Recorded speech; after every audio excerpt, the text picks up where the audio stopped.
Buenos días, compañeros, licenciado. Nosotros venimos a hablarles sobre las consideraciones anatómicas y fisiológicas en primeros auxilios. Para empezar, vamos a iniciar con una pequeña introducción.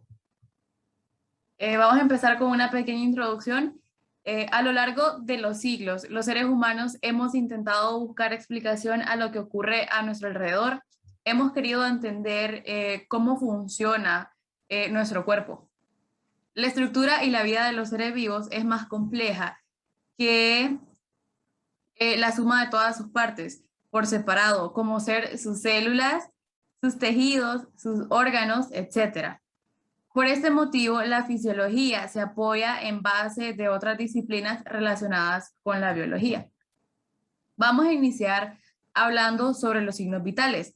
Los signos vitales son parámetros clínicos que reflejan el estado fisiológico del organismo humano y esencialmente proporcionan los datos que nos darán las pautas para evaluar el estado homeostático del paciente, indicando así su estado de salud, si su estado de salud presenta cambios en su evolución, ya sea de manera positiva o negativa.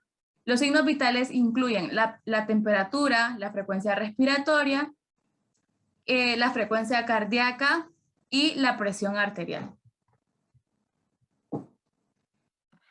Dejo con mi compañero.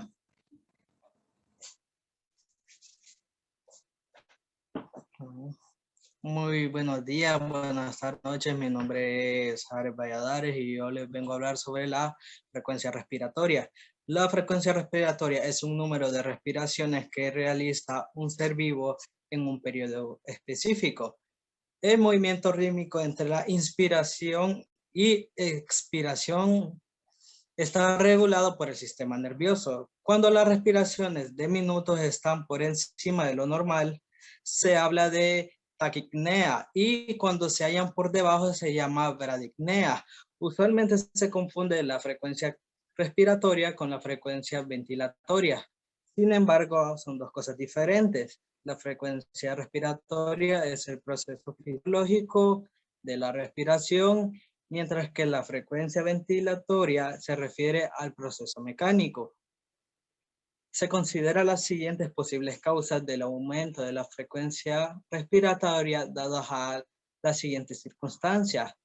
Puede ser mediante la lucha contra una enfermedad. Es probable que la frecuencia respiratoria aumente el aumento de la frecuencia cardíaca en reposo y disminución a la variabilidad de la frecuencia cardíaca cuando uno está enfermo.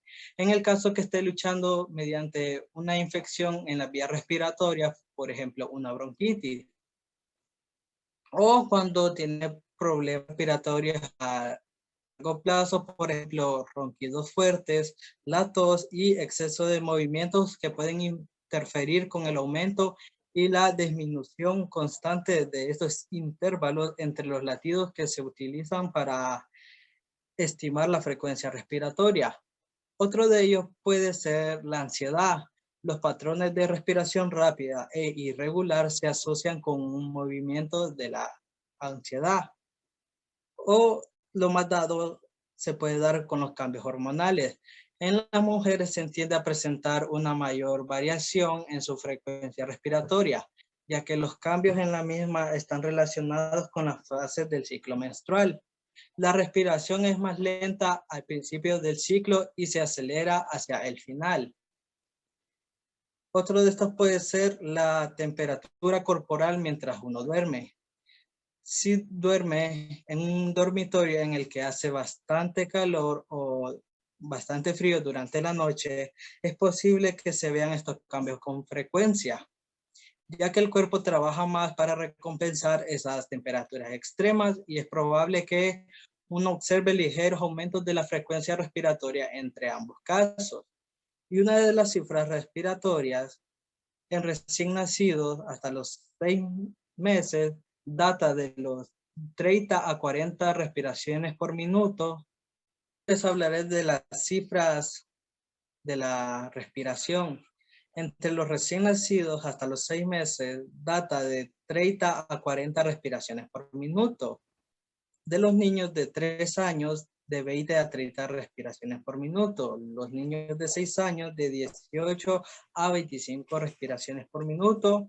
Los niños de 10 años de 17 a 23 respiraciones por minuto.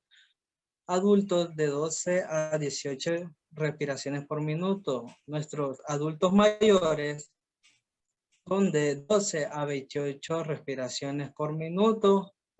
Y los adultos con ejercicios moderados de 15 a 20 respiraciones por minuto. Ahora los dejaré con mi compañera que les hablará sobre la frecuencia cardíaca. Okay, la frecuencia cardíaca. Ay, no se cambia.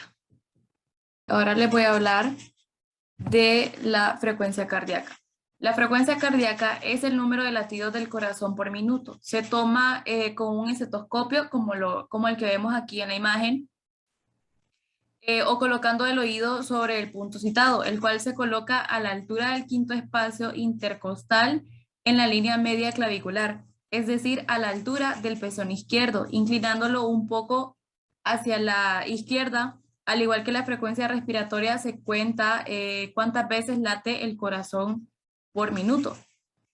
El pulso se explora siempre en la arteria carótida, en los recién nacidos y obesos en la arteria humeral, y también debemos observar si el pulso es rítmico, regular, si tiene frecuencia, etc. Ahora los dejo con la compañera.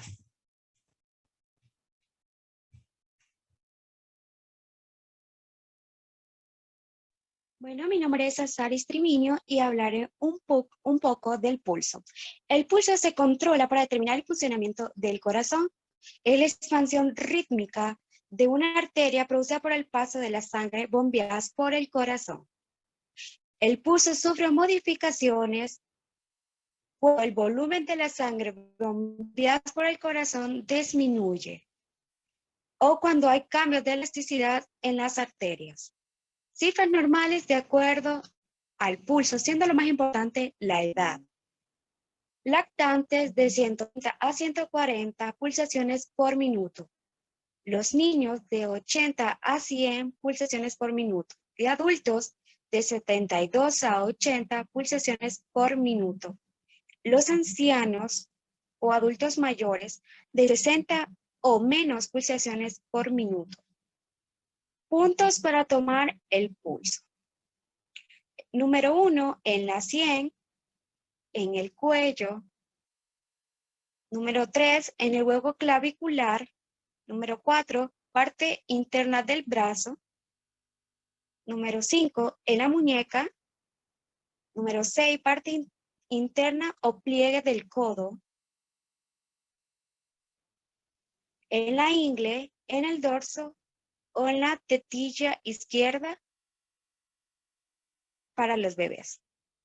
En primeros auxilios, los puntos más importantes o lo más que se usan son la radial y la carótida o caritodeo, que esos son los del cuello o la muñeca. Los dejaré con un compañero. Mi compañero, mi nombre es Héctor Osorio y yo les voy a hablar sobre la presión arterial. La presión arterial es la fuerza contra las paredes, es la fuerza con la que la sangre viaja contra las paredes de los vasos sanguíneos. Hay varias formas de medir la presión. Las más conocidas son con un manómetro, más conocido como tensiómetro. El detalle es que hay uno que es digital y hay uno que es que se pone en el brazo, se pone un estetoscopio y la primera pulsación que da, esa es la primera que sería la presión arterial que se llama como sistólica. Y la última pulsación que se siente sería la que conocemos como la diastólica. Hay una diferencia entre hombres y mujeres, ¿verdad? Habitualmente el metabolismo del hombre suele ser un poco más acelerado. Entonces suele pasar que la presión arterial del hombre, aunque ambos hayan estado en reposo, suele estar un poco más elevada que la de la mujer. Realmente esto ya es algo fisiológico, biológico, como lo quieran ver, pero ya es algo que está estipulado en cada ser vivo y no es algo que se pueda cambiar. El detalle con la presión arterial es que mucha gente no la toma en serio, en el detalle de que yo trabajo en una farmacia y le solemos llamar